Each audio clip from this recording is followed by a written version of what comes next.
आइए दोस्तों, आपको उन लोगों से मिलवा दूं जिन लोगों ने हमारा देश का ये कॉन्स्टिट्यूशन फ्रेम किया। जी हां, और सबसे इंपॉर्टेंट बात यह रही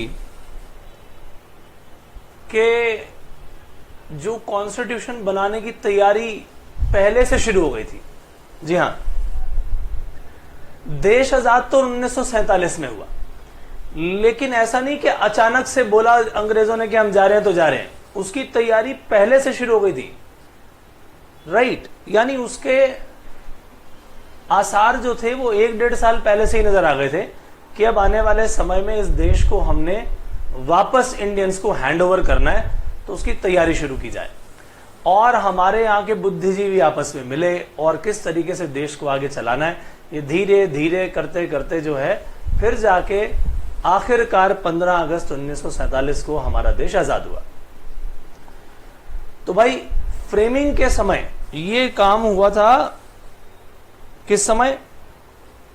1946 में, जब 9 दिसंबर को डॉक्टर सच्चिदानंद सिन्हा जी, इनको फर्स्ट प्रेसिडेंट, हालांकि ये टेम्परेरी लेवल पर ही थे कॉन्स्टिट्यूएंट असेंबली के, जब कॉन्स्टिट्यूएंट असेंबली मिली तो उस समय पहले इनसे कहा गया जी आप जो है इसके प्रेसिडेंट होंगे।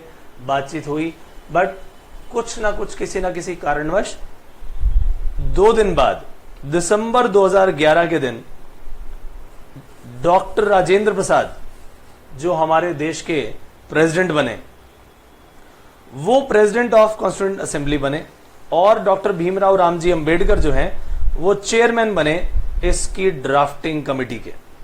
और उस कमेटी में बहुत सारे लोग थे, उस कमेटी में भी बहुत सारे लोग थे जिन लोगों ने मिल करके हमारे संविधान के कई पार्ट्स जो थे उन सबको मिल करके बनाया।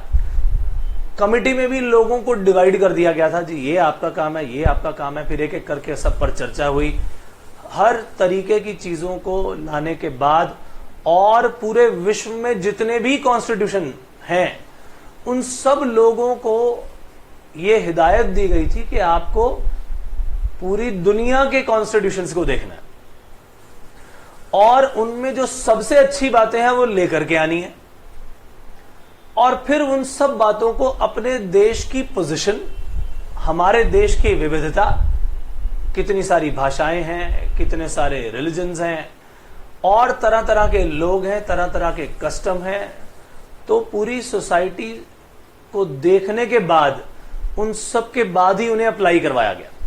तो जो हमारे देश से पूरी तरह से मेल खाती थी चीजें और देश को आगे बढ़ाने में, तरक्की करने में हेल्प करती, केवल उन्हीं चीज को रखा गया, राइट। और इन सब में ये 3 महानुभाव, डॉक्टर सच्चिदानंद सिन्हा जो कि बिगिनिंग में थे, फिर डॉक्टर राजेंद्र प्रसाद और डॉक्टर भीमराव रामजी अंबेडकर, राइट। तो ये है उसका छोटा सा, कहें कि किस तरह से फ्रेम हुआ, छोटा सा हिस्सा। बट इसकी फ्रेमिंग में न जाने और कितने लोग शामिल थे, किस किस तरह से कितने सारे लोगों ने अपना अपना योगदान दिया, राइट। तो हमारा जो अगला इसके बाद सेशन होना चाहिए वो किस बात पर हो कि जब ये बनाया गया तो कॉन्स्टिट्यूशन के तो बहुत सारे पार्ट्स थे, उसका प्रीएम्बल था, वो कहां से लिया गया, हमारे देश के फंडामेंटल राइट्स हैं वो कहां से चेक किए गए। और ज्यादातर दोस्तों हमारा ये कॉन्स्टिट्यूशन भी ब्रिटिश कॉन्स्टिट्यूशन से प्रभावित है। उसका कारण भाई इतने साल उन्होंने राज किया और उन्होंने बहुत सारे यहां काम भी किए, उनमें से जो अच्छा लगा वो हमने रख लिया। कुछ हमने ऑस्ट्रेलिया से लिया, वहां से अच्छा लगा, कुछ हमें लगा यूएसए का बहुत बढ़िया जी, उसको भी पढ़ा गया, कुछ रशिया का पढ़ा गया, फिर directive principles of state policy हमें लगा ये आयरलैंड के बहुत बढ़िया जी, इन्हीं को चेक करके इसको लिया जाए और इसके बेसिस पर अपने डायरेक्टिव प्रिंसिपल्स बनाए जाएं।